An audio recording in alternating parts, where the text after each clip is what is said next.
serve them, things that the Lord your God has allotted to all the peoples under the whole heaven.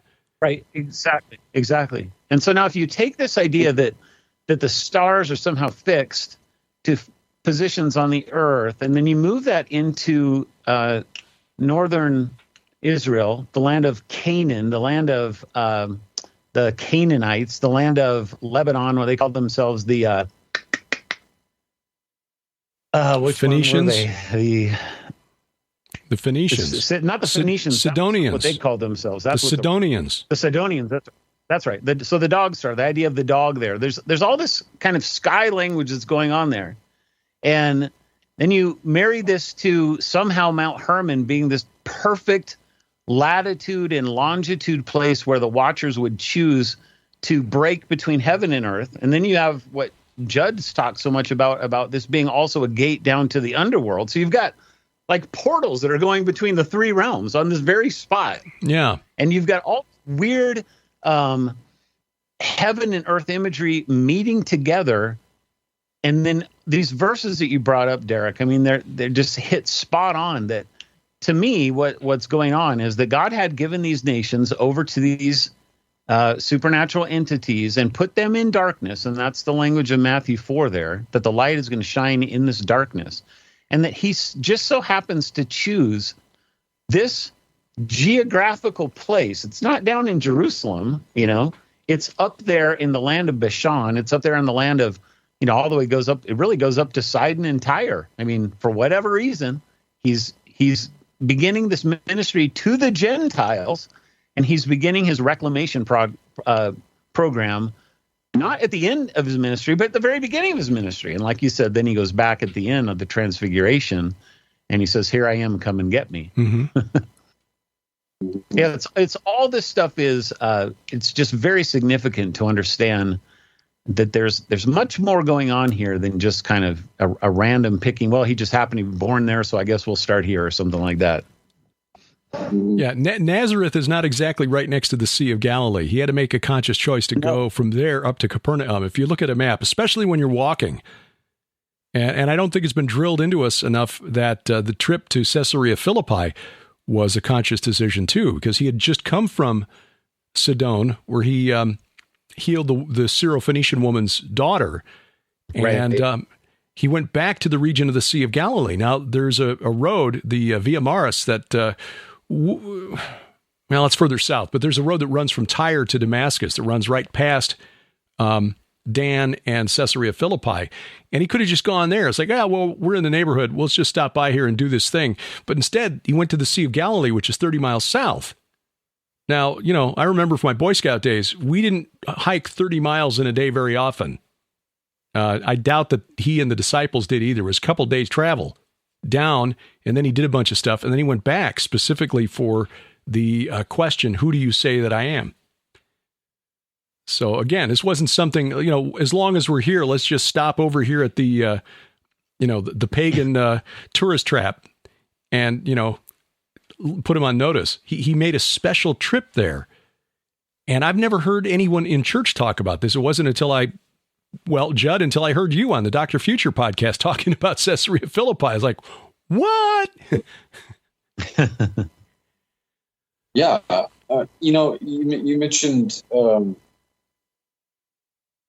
I suspect that Jesus' familiarity with the entire Galilee region had a lot to do with family profession.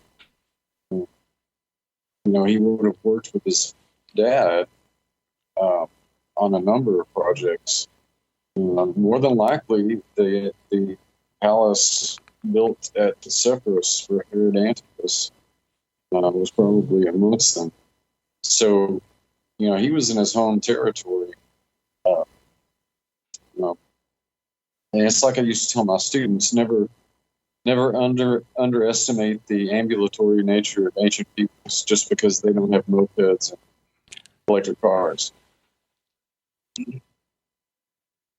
Well, yeah, things moved a lot farther than we expect, but still, you had to be pretty determined, because it's not like you could plan to stop at a 7-Eleven or a Wawa or whatever on the way to grab a bottle of water and a snack bar.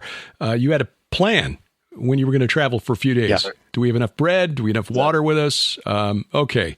Everybody's sandals in good working order. All right, let's go. So it was a deliberate, there was a specific purpose in mind. And that's what's been lost in the modern world, because we just sort of take for granted just-in-time delivery. They didn't have that back then. Right. I guess that brings to mind another question. And why Sinai? Papers. Sorry about that. Not a broadcast until somebody's alarm is going on. Yeah. No idea what that was. I think that was my Logos. Yes, that's the happy sound of Logos opening. Why Mount Sinai? That the Har Elohim, this mountain of the gods in the south. Why didn't God just send Moses and the Israelites right to Mount Hermon right from the start? I mean, they were right there. They just defeated the army of Og. Why not just keep going there? I mean, I know they had to reveal stuff in the south before they went further north, but they didn't set up the kingdom there. They could have, Hatzor was up there. They could have attacked Hatzor in that region and taken out the main Canaanite kingdom in the north, but instead he brought them back south again. But again, this is after God revealed himself and his name to Moses at Sinai. So, what's there? Why was Babel something that God had to put a stop to over in, Sumer?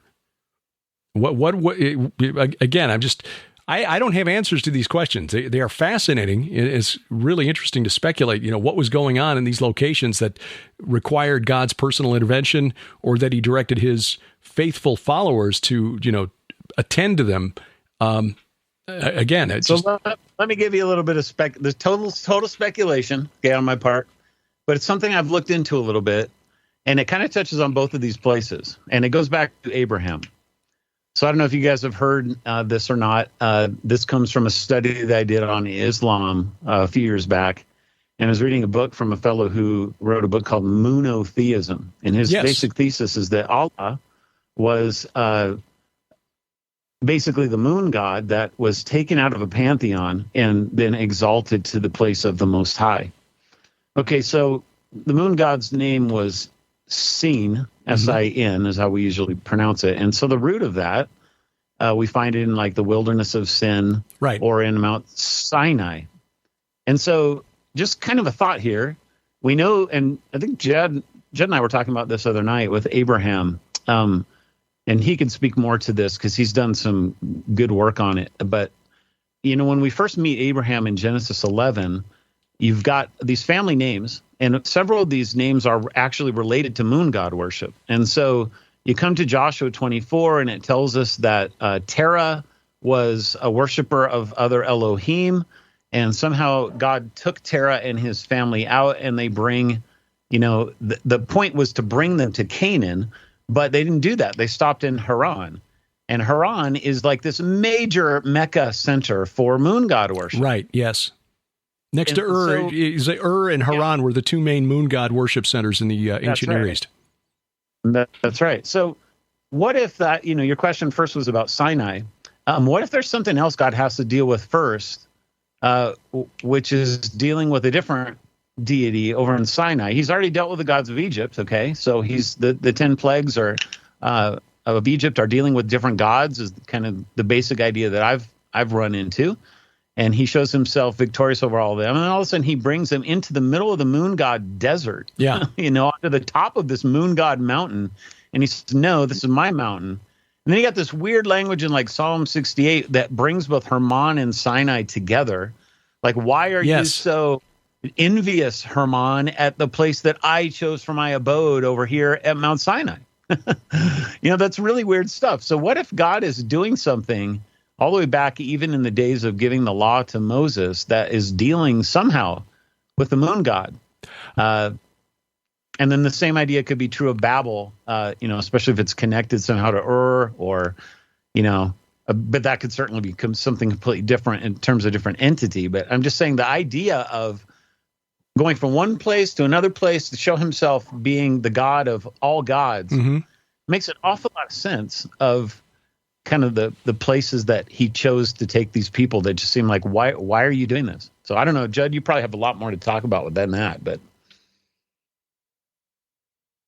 Well, I mean, yeah, the point you made the other night when we were talking about this is really interesting, that it would make sense if Terah and Abraham were sort of in the priestly hierarchy, of that particular cult, and then kind of work their ways up, and then God gives them the revelation that they can't unsee, and calls them out of it. In my mind, it simply adds to the significance of the role that Anatolia played in the biblical world, which is hardly ever put to the fore. Yeah, and for those who don't know what Anatolia is, where's Anatolia? That's Turkey. That's modern day Turkey. Looks like a big turkey wing. That's why Sharon named one of her main. That's why Sharon named one of her main supernatural characters in the Red Wing saga Anatole. Anatole. Yeah. Makes sense. But yeah, from Genesis to Revelation, I mean, Turkey is extremely prominent as the province of Asia in Revelation and in the New Testament letters in general.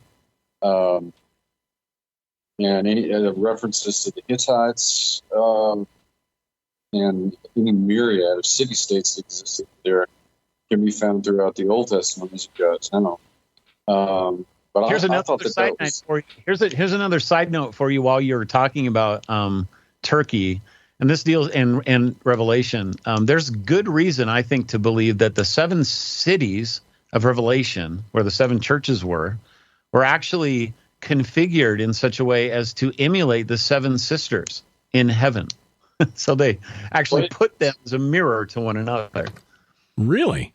So now go and read Revelation chapter 1 and go into chapter 2 and 3 with that in your mind, and it kind of puts a different spin on it. Wow. Yep. So but that's just more of this idea of the marriage of the heaven to the earth. Well, and I want to come back to you, Judd, because of the research you've been doing on Göbekli Tepe, but I wrote about this in Bad Moon Rising, which was about the supernatural forces behind Islam. I don't think Abraham came from Sumer, but even if he did, he wound up in the other city. If he came from Ur, which was sacred to Sin, so was Haran, where he ended up before coming to Canaan. But the Amorite name for the moon god was Yerik, and Jericho is named for the moon god. So the first city they took out after defeating Og and Sihon of Heshbon was crossing the river to take out the city of the moon god. Here's another weird one for that. So I forget the exact number. So if I had a calculator, I could tell you. But they circumnavigate the city 6 times and then 7 times, right? Right. Well, if you take the 7 times 360, you end up getting, I think it's 2,160 is the number. Okay, so that's the 360 degrees times 7. You get that number. And that just so happens to be, believe it or not, drum roll, I think it's the diameter of the moon. In miles. and they would have known this because of sacred geometry. What's even more interesting is that or rather another interesting aspect of choosing that particular method to destroy the city of the moon god was that the march around Jericho began right after the Passover, which is on the 14th of Nisan. So it began, their march began on the 15th, which was on a 30-day lunar calendar. That's when the moon is full. So they began marching while the moon was full around the city of the moon god. But this was also the time of year when the annual Akitu festival was celebrated in the ancient Near East, which was a sort of a New Year's festival. Some cities celebrated in the spring, others in the fall. But the earliest known celebration of the Akitu festival, which involved bringing the idol that represented the god from the city and setting him outside the city in a special house, the Akitu house, for this massive festival. And people would bring their tithes and offerings, and they would have rituals, and then they would bring the god back into the city in this big procession, bring him back into his temple. The earliest known celebration of this was which was the city sacred to the moon god. This is somewhere around 2500 BC.